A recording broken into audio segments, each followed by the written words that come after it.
Can I help you? Why, yes, you can. I'm here to report a terrible crime.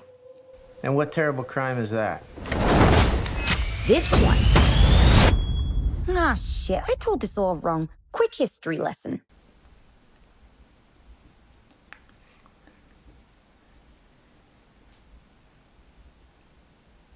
Salut alors bonne année 2020, je l'ai déjà dit, mais je le redis, j'espère que 2020 sera riche en émotions et en amour. Ça fait longtemps que j'ai pas fait de vidéo de top et flop film de l'année, ça fait depuis 2017 en fait. J'avais tourné une vidéo où je parlais de mes films préférés de 2018 l'année dernière, mais je l'ai jamais fini, parce que ça me prenait trop de temps et je me suis dit bon, au pire c'est pas grave. Mais nous voici donc en début 2020, j'ai toujours pas vraiment digéré ça, mais avant toute chose j'aimerais juste dire que 2019 était un peu une année bizarre pour moi, en tout cas c'était un peu une année de transition où il y avait plein de choses dont le bac, et je dirais que du mois de février jusqu'au mois d'août tout était un peu une transition. Donc tout ça pour dire que j'ai clairement pas vu autant de films que j'aurais aimé voir, ou en tout cas pas autant qu'en 2018 ou en 2017. Il y a peut-être quelques films qui auraient été sur cette liste si j'avais eu le temps de les voir. Et du coup cette année je ferai pas de vidéo où je parlerai des pires films de 2019, parce que en vrai il y avait que 1 ou 2 films que j'ai vus qui étaient vraiment mauvais, et j'avais pas envie de passer 2 semaines à juste enchaîner des films de merde juste pour faire une vidéo qui s'appelle Pire film de 2019. Mais donc voilà, cette année j'ai quand même vu pas mal de films, et cette vidéo est donc un top 5 des films qui m'ont le plus ému, le plus transporté, des films qui m'ont fait ressentir des émotions les plus intenses, et tout simplement les films qui m'ont le plus touché personnellement. Donc c'est une liste très personnelle, et je me répète, mais j'ai vraiment pas tout vu en 2019, c'était une année très bizarre. Mais voilà, c'est donc parti pour les...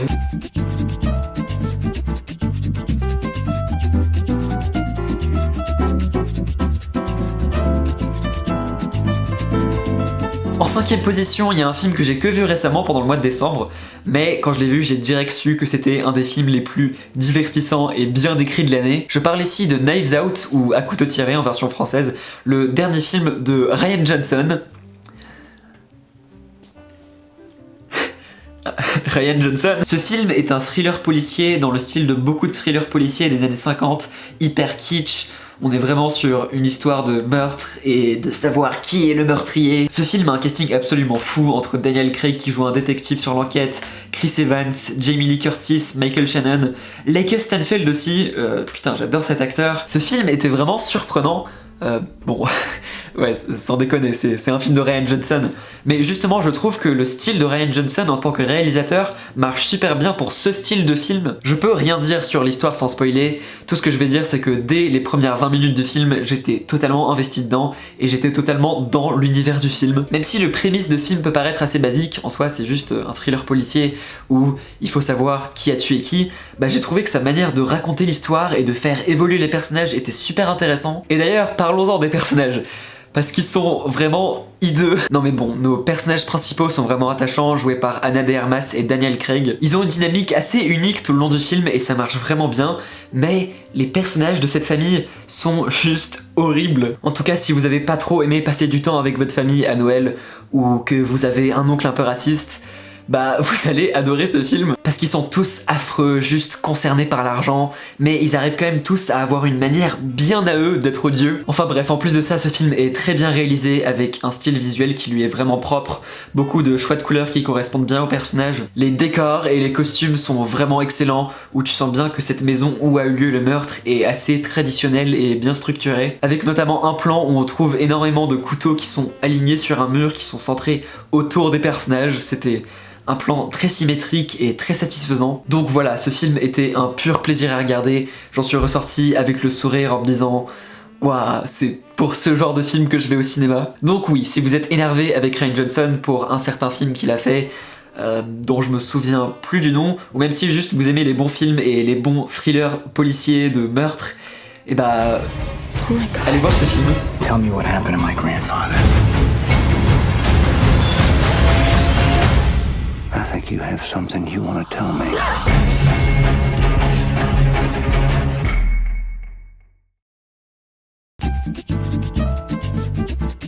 En 4ème position, il y a un film qui a eu une réaction émotionnelle très différentes pour moi. Ce film a pris mon cœur et mes émotions et a un peu joué avec.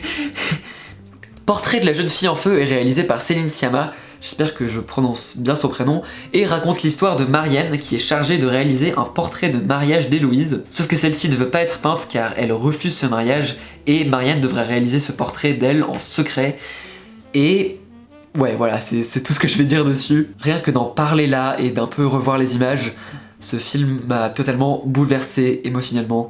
Et je m'en suis pas vraiment remis. En fait, je suis tombé amoureux de ce film, parce que j'utilise souvent cette expression, mais là pour le coup je suis vraiment tombé amoureux de ce film et de la relation qui se dessine tout le long du film. Ce film prend son temps, on y trouve beaucoup de conversations lentes et contemplatives, avec beaucoup de pauses entre les mots. Et le film se déroule dans un endroit assez isolé du monde, avec un vrai sentiment d'intimité et parfois même de claustrophobie, parce que en vrai il y a un ou deux personnages secondaires et pendant tout le film c'est juste nos deux personnages principaux. Le film va vraiment se concentrer sur cette dynamique et cette histoire et... oh mon dieu, ces actrices. Wow. Noémie Merlan et Adèle Haenel sont vraiment la force du film, leurs dialogues paraissent réels et intimes, même si la manière dont ils parlent correspond quand même bien à l'époque de ce film, parce que cette histoire a donc eu lieu en 1770 en France, parce qu'une grande majorité de ce film c'est juste eux qui parlent dans une pièce, ou eux qui vont se balader, qui parlent de la vie, l'amour, la musique, et c'est tout, mais c'était juste hypnotisant à regarder malgré la simplicité de l'histoire. Ce film est aussi rempli de couleurs vives, de plans parfaitement composés et de nombreuses images qui ne sont pas prêts de sortir de ma tête. Il y a aussi des moments dans la bande originale qui sont vraiment originaux et riches aussi, juste qui sortent de nulle part. Je pense notamment à une scène en particulier qui donc se rattache au titre du film pour pas trop en dire. Cette scène m'a fait ressentir des trucs, je me suis dit waouh, l'art c'est trop bien. Il y a des moments dans ce film qui sont tellement beaux et romantiques que t'as vraiment l'impression de regarder un tableau. Donc voilà, Portrait de la jeune fille en feu, c'est sans doute un des films les plus marquants cette année et une des expériences cinématographiques les plus intenses et émotionnellement chargées.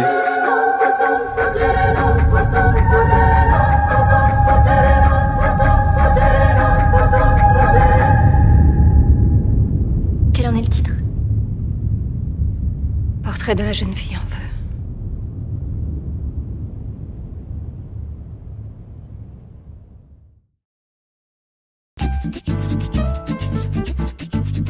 En troisième position, il y a Parasite, le dernier film de Bong Joon-ho. Alors je suis encore assez nouveau à la filmographie de Bong Joon-ho, c'est que le deuxième film que je vois de lui, mais...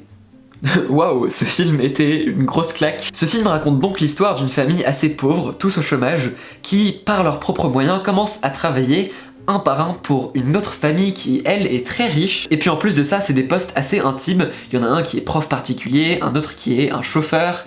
Mais cette famille riche ne s'en rend pas du tout compte et s'ensuit une suite d'événements surprenants qui vont totalement bouleverser ces deux familles respectives. Parasite, je sais pas par quoi commencer. En fait, c'est juste fou à quel point ce film fait 10 000 choses en même temps, mais arrive à rester cohérent et garder les mêmes thématiques tout le long du film. Ce film traite en grande partie de l'écart qu'il y a entre les riches et les pauvres, et comment on peut voir un même événement, mais de deux points de vue très différents, parce qu'ils viennent de deux classes sociales qui sont très différentes. Et ouais, on trouve beaucoup de commentaires sociaux dans ce film, mais à aucun moment c'est trop forcé ou appuyé dessus. Ce film raconte en grande partie son histoire à travers ses visuels qui sont vraiment impressionnants. La lumière, putain, il y a pas un plan qui est moche dans ce film. Il y a des plans grandioses où on voit la maison des riches, où tout est très esthétique, mais en contraste avec ça, on voit la maison de notre famille principale, où tout est beaucoup plus sombre, avec des couleurs un peu bleues, jaunes, qui sont assez sales. À côté de ça, le casting fonctionne parfaitement, entre la famille moins aisée, qui doit un peu se débrouiller pour arnaquer cette famille en gros, et la famille riche, qui n'est pas non plus montrée comme une famille de gens malfaisants, totalement consommés par l'argent. C'est juste deux groupes de personnages qui ont eu des vies très différentes et qui sont donc très différents, mais au fur et à mesure du film, tu peux comprendre pourquoi ils détestent les riches. Et puis ouais, l'écriture est hyper intelligente aussi, il y a plein de petits trucs qui sont établis au début du film auxquels tu penses même pas et qui reviennent à la fin de manière hyper satisfaisante. Et au final, tu te retrouves avec un film qui, en tout aspect, est très riche artistiquement et qui est certainement rempli de surprises. Ce film gère tellement de tons en même temps et il le fait tellement bien parce que ce film est à la fois assez humoristique parce que c'est quand même un prémisse de base qui est assez absurde, mais il est aussi sombre et il traite de thématiques comme les différences entre les classes sociales et à quoi cela peut éventuellement amener. Il y a des choses qu'on apprend au fur et à mesure de ce film qui y donnent tout son sens et même si tu les vois pas forcément venir, bah au final quand tu y repenses, bah tu te rends compte que c'était vraiment bien amené et au final parfaitement logique. Et ça fait un peu peur de dire ça, mais au final cette histoire est assez crédible et réaliste dans notre monde actuel. Malgré le côté assez absurde du film, au final, ça se rapproche quand même plutôt pas mal de notre réalité. Mais voilà, si on peut mettre ces trucs existentiels de côté, bah Parasite est un film incroyable, le casting est parfait, la réalisation est très impressionnante et arrive à mélanger le côté réaliste et sombre avec des visuels très marqués et grandioses. Et ouais, ce film était surprenant, drôle, intense, très sombre et vraiment d'actualité avec les choses qui se passent dans le monde.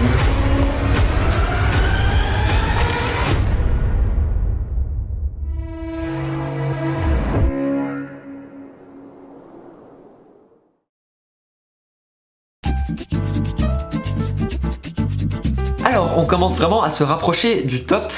Et ce film dont je vais parler est un film dont j'ai déjà parlé sur cette chaîne en début d'année. Je parle ici de Sorry to Bother You, le dernier film de Boots Riley, qui raconte l'histoire de Cassius Green, joué par Lakeith Stanfield, qui rentre dans le monde du télémarketing, et les choses se passent plutôt bien au début, il commence à avoir des grosses promotions et devient très populaire, jusqu'à ce qu'il se rende compte que les choses ne sont pas exactement comme il les pensait, et il va vite découvrir que ce monde du business est en réalité assez corrompu, et même moralement un peu ambigu avec certaines choses qu'il apprend. Vous pouvez donc aller voir la vidéo que j'ai fait dessus où j'en parle beaucoup plus en profondeur, mais Sorry to Bother You, c'est typiquement le genre de film que j'adore. En gros, ce film est une comédie dramatique avec un commentaire social sur le capitalisme qui est assez marqué, mais qui est aussi un thriller un peu Black Mirror-esque. J'ai adoré chaque aspect de ce film, tout est tellement bien écrit et bien amené. D'ailleurs, ce film m'a définitivement introduit à Lakeith Stanfield, qui est maintenant un acteur que j'adore. Et dans ce film, c'est vraiment un personnage qui est drôle et charismatique,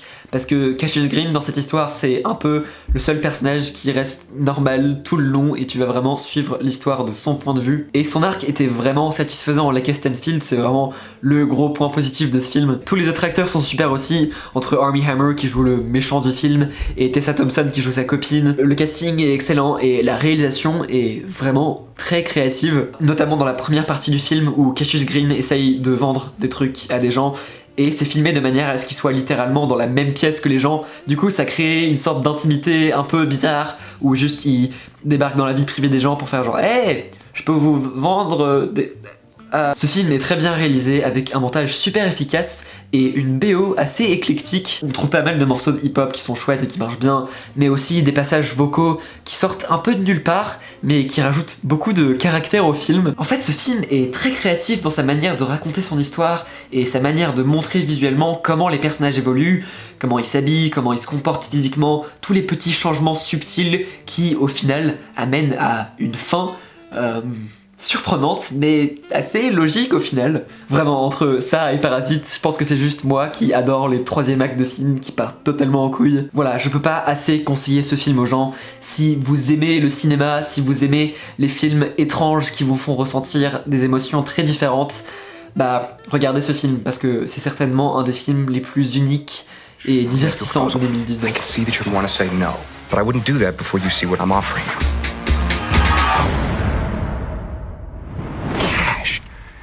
You are awesome. Oh yeah! All right! Some for the homies and some for me! Hell yeah! That's right!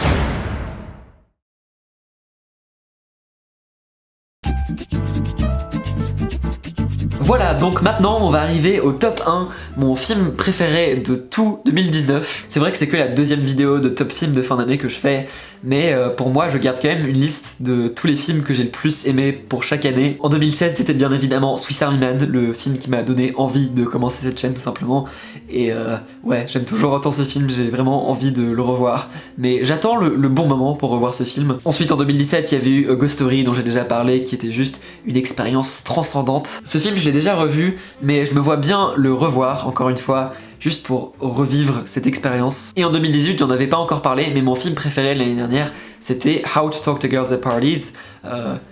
J'ai adoré ce film, j'ai fait une vidéo dessus que vous pouvez aller voir. Je pense que c'était un peu moins une expérience transcendante que les deux précédents films, mais c'était quand même un film qui avait énormément de charme, qui m'a vraiment fait sourire. Et si vous regardez mes vidéos, je pense que vous savez quel film ça va être. Mais en première position, il y a bien évidemment Joker de Todd Phillips avec Joaquin Phoenix, Zazie Beetz et Robert De Niro dans les rôles principaux. Parce que j'ai aussi fait une vidéo pour Joker plutôt récemment où je me suis d'ailleurs teint les cheveux en vert pour l'occasion, donc allez la voir, c'est vraiment une vidéo dont je suis très fier. Mais ouais, Joker c'est clairement le film qui m'a le plus ému et touché personnellement. Ce film m'a à la fois perturbé et en même temps rendu heureux. Ce film m'a fait ressentir des trucs que je ressens pas hyper souvent en regardant des films. C'était absolument déchirant et en même temps satisfaisant de voir la transition entre Arthur Fleck et le Joker tel qu'on le connaît. C'était une interprétation de ce personnage qu'on n'a jamais vraiment vu comme ça, dans une histoire qu'on n'a jamais vraiment vu racontée de ce point de vue en particulier. Et j'ai adoré la manière dont cette histoire a été racontée, où on va juste suivre un personnage principal et son conflit intérieur, jusqu'à ce qu'il craque définitivement et qu'il sombre totalement dans la folie. La réalisation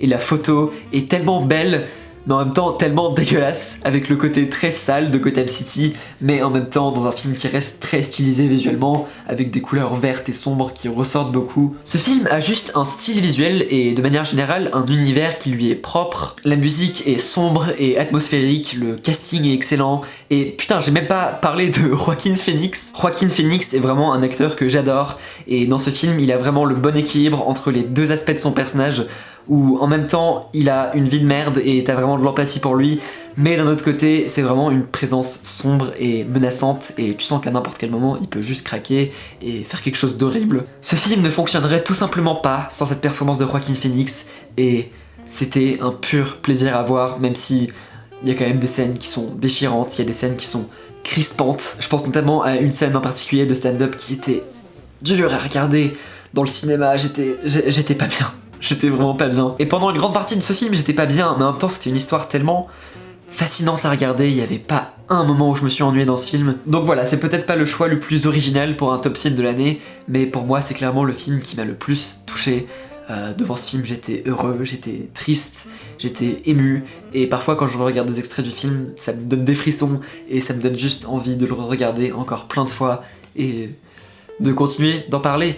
Et j'espère qu'un jour, on reverra Joaquin Phoenix en Joker. Et littéralement, derrière la caméra, il y a un poster de Joker que j'ai eu pour Noël. Parce que, voilà, j'adore ce When you film. bring me out, can you introduce me as Joker?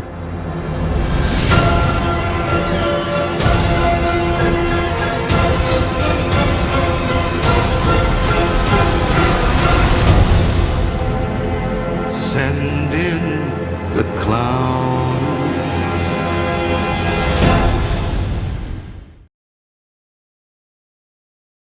Merci d'avoir regardé. Cette fois-ci, je suis pas trop en retard.